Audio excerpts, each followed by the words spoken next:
नमस्कार दोस्तों। स्वागत है आपका डेली करंट अफेयर्स की क्लास में। आज 1 मार्च है।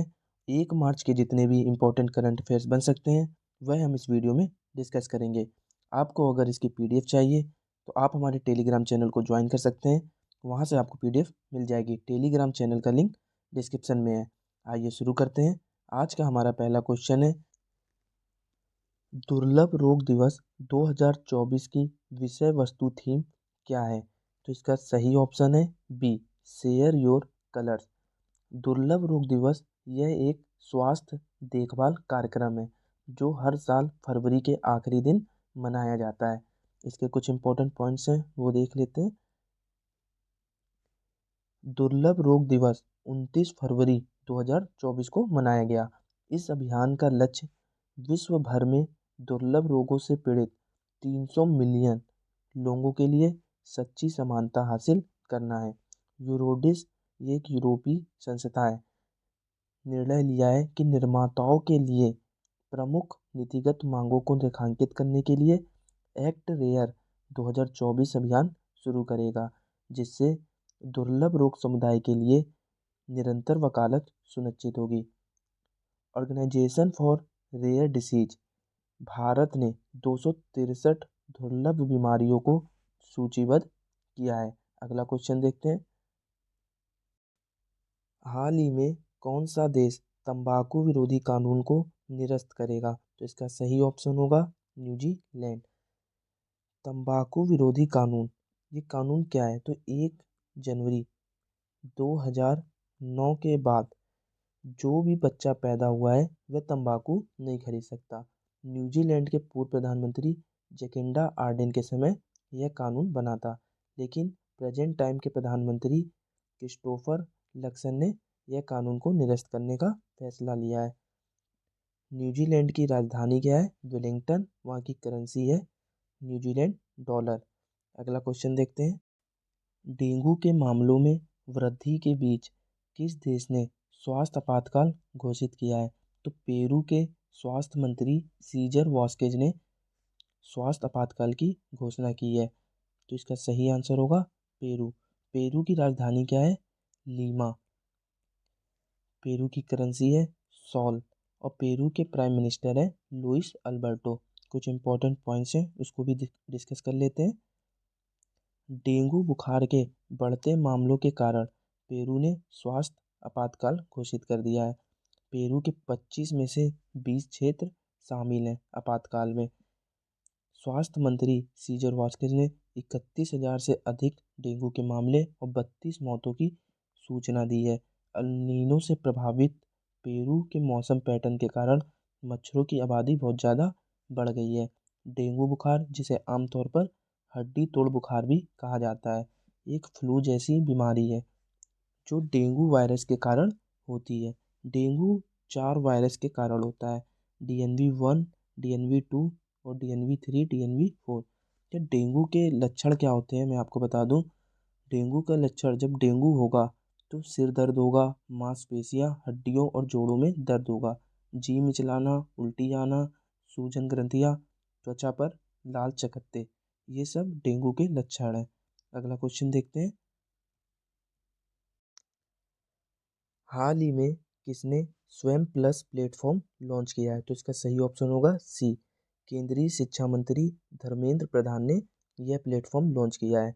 यह प्लेटफॉर्म लॉन्च करने का उद्देश्य है कॉलेज के छात्रों की रोजगार क्षमता को बढ़ाना। अगला क्वेश्चन देखते हैं। पीएम सूर्य घर मुफ्त बिजली योजना के लिए कितने करोड़ रुपए मंजूर किए गए हैं? तो इसका सही ऑप्शन होगा सी, 75,000 करोड़ रुपए मंजूर किए गए हैं। इसके कुछ पॉइंट्स हैं, वो देख लेते हैं। पीएम नरेंद्र मोदी के नेतृत्व में केंद्रीय कैबिनेट ने पीएम सूर्य घर मुफ्त बिजली योजना के लिए 75,000 करोड़ रुपए की मंजूरी दी है। इस योजना के तहत 1 करोड़ परिवारों को 300 यूनिट मुफ्त बिजली मिलेगी। केंद्रीय वित्त मंत्री निर्मला सीतारमण ने 2024-25 के अंतरिम बजट के दौरान इस योजना की घोषणा की थी और देश में रूफ टॉप सोलर सिस्टम को बढ़ावा देने के लिए योजना शुरू की गई है। अगला क्वेश्चन देखते हैं।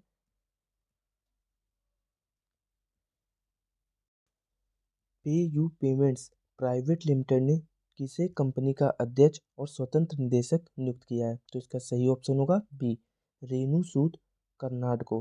Global consumer internet group process की फिनटेक शाखा PayU payments private limited HDFC bank के निदेशक रेणु सूद कर्नाड को कंपनी का अध्यक्ष और स्वतंत्र निदेशक नियुक्त किया है। अगला क्वेश्चन देखते हैं। फरवरी 2024 में ब्रिटेन के राजा चार्ल्स तृतीय द्वारा किस भारतीय को नाइटहुड की उपाधि दी गई? तो इसका सही ऑप्शन होगा ए, सुनील भारती मित्तल। ये भारतीय इंटरप्राइजेस के संस्थापक और अध्यक्ष हैं और एयरटेल कंपनी के चेयरपर्सन भी। कुछ इंपॉर्टेंट पॉइंट्स हैं, उसे भी देख लेते हैं। सुनील भारती मित्तल को ब्रिटेन के राजा चार्ल्स तृतीय द्वारा नाइट की उपाधि दी गई है। वह भारतीय इंटरप्राइजेस के संस्थापक और अध्यक्ष हैं। ब्रिटेन और भारत के व्यापारिक संबंधों में उनकी सेवाओं के लिए मित्तल को मानद नाइटहुड का सम्मान मिला है। यह उन्हें किंग चार्ल्स तृतीय द्वारा Knight Commander of the Most Excellent Order of the British Empire से सम्मानित करने वाला पहला भारतीय मनाता है। केबीई ब्रिटिश संप्रभु द्वारा नागरिकों को दिए जाने वाले सर्वोच्च सम्मानों में से एक है। अगला क्वेश्चन देखते हैं। लखनऊ सुपर जायंट्स ने आईपीएल 2024 से पहले किसे अपना उपकप्तान बनाया है? तो निकोलस पूरन को उपकप्तान बनाया है। इससे पहले कुणाल पांड्या टीम के उपकप्तान थे। केएल राहुल ने एक इवेंट में पूरन को 29 नंबर वाली उपकप्तान की जर्सी सौंपी। पूरन विश्व स्तर पर टी20 फॉर्मेट के एक प्रमुख खिलाड़ी हैं और आईपीएल अब तक 16वां संस्करण हो चुका है। 16वां संस्करण कौन जीता था? सीएसके। रनर अप टीम कौन रही थी? गुजरात टाइटंस। और आईपीएल 2023 के स्पॉन्सर कौन थे? टाटा। अब तक 16 आईपीएल हुए हैं जिसमें से 5 चेन्नई जीती है और 5 मुंबई इंडियंस। वुमेन आईपीएल भी 2023 हो चुका है जिसके स्पॉन्सरशिप टाटा था और मुंबई इंडियंस वह पहला आईपीएल जीती थी और रनर अप टीम रही थी दिल्ली कैपिटल्स। मुंबई इंडियंस की कैप्टन कौन थी? तो हरमनप्रीत कौर थी। ये पॉइंट्स आप याद रखिएगा। अगला क्वेश्चन देखते हैं। फरवरी 2024 में 11वीं Asian age group athletics championship में लड़कियों की 100 मीटर फ्री स्टाइल स्पर्धा में सर्वश्रेष्ठ भारत समय हासिल करने का पिछला रिकॉर्ड किसने तोड़ा है? तो इसका सही ऑप्शन होगा डी, धिनिधि देशंगु ने। किनका रिकॉर्ड तोड़ा है? तो केनिसा गुप्ता का रिकॉर्ड तोड़ा है, बस 0.02 सेकेंड से। ये चैंपियनशिप कहाँ पर हो रही है? तो फिलीपींस में हो रही है और यह चैंपियनशिप 26 फरवरी से 9 मार्च तक चलेगी। कुछ पॉइंट्स हैं वो भी देख लेते हैं। उन्होंने केनिसा गुप्ता द्वारा बनाए गए 57.35 सेकंड के पिछले रिकॉर्ड को तोड़ दिया। धनिधि ने 57.33 सेकंड का नया भारतीय सर्वश्रेष्ठ समय निकाला है। यह आयोजन फिलीपींस में 11वीं Asian age group athletics championship में हुआ है। इस स्पर्धा में जापान की मिनामी यू ने स्वर्ण पदक जीता। अगला क्वेश्चन देखते हैं। हाल ही में वर्ल्ड गोल्ड काउंसिल ने किसे भारत के लिए नया सीईओ नियुक्त किया है? तो इसका सही ऑप्शन होगा सी, सचिन जैन को। कुछ पॉइंट्स हैं उसे देख लेते हैं। अजय मणिक राव खानकिलकर को देश के नए लोकपाल के रूप में नियुक्त किया गया है। विश्व बैंक के जीईएफ की पहली महिला डायरेक्टर कौन बनी है? गीता बत्रा। जीईएफ की फुल फॉर्म होती है ग्लोबल एनवायरनमेंट फैसिलिटी। अगला क्वेश्चन देखते हैं। फरवरी 2024 में किस राज्य ने अवैध आप्रवासन पर अंकुश लगाने के उद्देश्य से एक विधेयक पारित किया है? तो हरियाणा के गृह मंत्री अनिल विज ने यह विधेयक पारित किया है। तो इसका सही ऑप्शन क्या होगा? हरियाणा। हरियाणा के सीएम कौन है? मनोहर लाल खट्टर। गवर्नर कौन है? बंडारू दत्तात्रेय। कुछ पॉइंट्स हैं उसे देख लेते हैं। गृह मंत्री अनिल विज ने युवाओं को धोखा देने वाले अपंजीकृत ट्रैवल एजेंटों के उद्धव पर प्रकाश डाला है।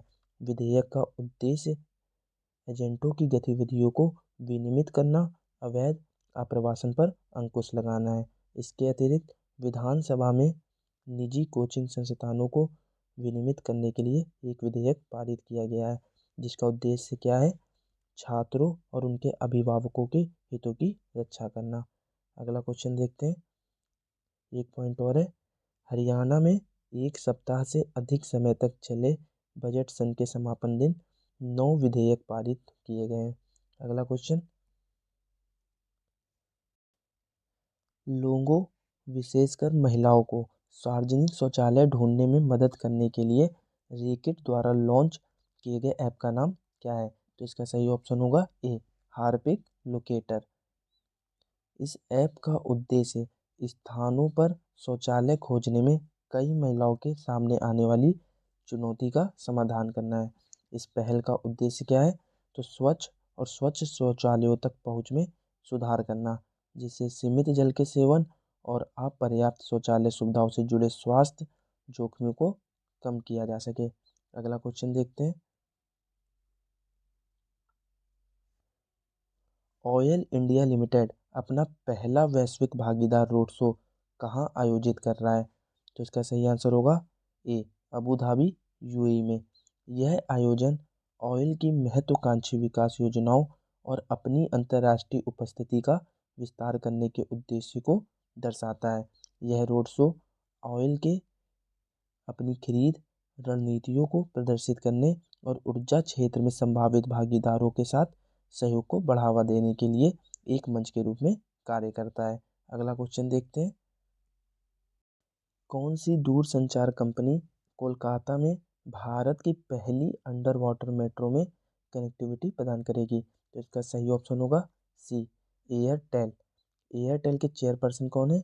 सुनील मित्तल भारती, जिन्हें अभी Knight Commander of the Most Excellent Order of the British Empire की उपाधि मिली है। किसने दी है? चार्ल्स तृतीय ने, जो कि ब्रिटेन के राजा हैं। एयरटेल कोलकाता में भारत की पहली अंडर वाटर मेट्रो में कनेक्टिविटी प्रदान करेगा। अगला क्वेश्चन देखते हैं। किस वर्ष तक भारत के पास अपना स्पेस स्टेशन होने की उम्मीद है? तो इसका सही ऑप्शन है बी, 2035। प्रधानमंत्री नरेंद्र मोदी ने तिरुवनंतपुरम में विक्रम साराभाई अंतरिक्ष केंद्र में अपने संबोधन के दौरान 2035 तक स्वयं का अंतरिक्ष स्टेशन स्थापित करने की भारत की योजना घोषणा की। इस पहल का उद्देश्य ब्रह्मांड की उन्नत खोज की सुविधा प्रदान करना है। अगला क्वेश्चन देखते हैं। हाल ही में किस राज्य सरकार ने फार्मा सिटी परियोजना को बंद करने का फैसला किया है? तो इसका सही ऑप्शन होगा ए, तेलंगाना सरकार ने फार्मा सिटी परियोजना को बंद करने का फैसला किया है। तेलंगाना के सीएम है रेवंत रेड्डी और वहाँ के गवर्नर है तमिल साई सौंदरराजन। इसके कुछ पॉइंट्स हैं, वो भी देख लेते हैं। तेलंगाना में कोमिरा वैली रेलवे स्टेशन की आधारशिला रखी गई है। तेलंगाना इंटरनेट को बुनियादी अधिकार बनाने के लिए एआई हब स्थापित करेगा। तेलंगाना के मुख्यमंत्री ने विदेश में छात्रों के लिए हेल्प डेस्क लॉन्च किया है। तेलंगाना सरकार द्वारा प्रजा पालन कार्यक्रम शुरू किया गया। आगे देखते हैं। तो दोस्तों, ये थे आज के क्लास के इम्पोर्टेंट करंट अफेयर्स, जो कि एग्जाम के पॉइंट ऑफ व्यू से बहुत महत्वपूर्ण थे। अगर आपको क्लास पसंद आई हो तो लाइक और सब्सक्राइब कर दीजिएगा। और ये रहा आपसे पिछली क्लास में पूछा गया क्वेश्चन, जिसका आंसर अब मैं आपको बताता हूँ। बायो एशिया का 21वां संस्करण किस शहर में हुआ? तो इसका सही ऑप्शन है ए, हैदराबाद। ये आज आपके लिए क्वेश्चन है, इसका आंसर आप कमेंट बॉक्स में बताइएगा। फरवरी 2024 में ब्रिटेन के राजा चार्ल्स तृतीय द्वारा किस भारतीय को नाइटहुड की उपाधि दी गई है? इसका आंसर आप कमेंट में कीजिए। अगर आपको इसकी पीडीएफ चाहिए तो आप हमारे टेलीग्राम चैनल को ज्वाइन कर सकते हैं, वहाँ से आपको पीडीएफ मिल जाएगी। धन्यवाद।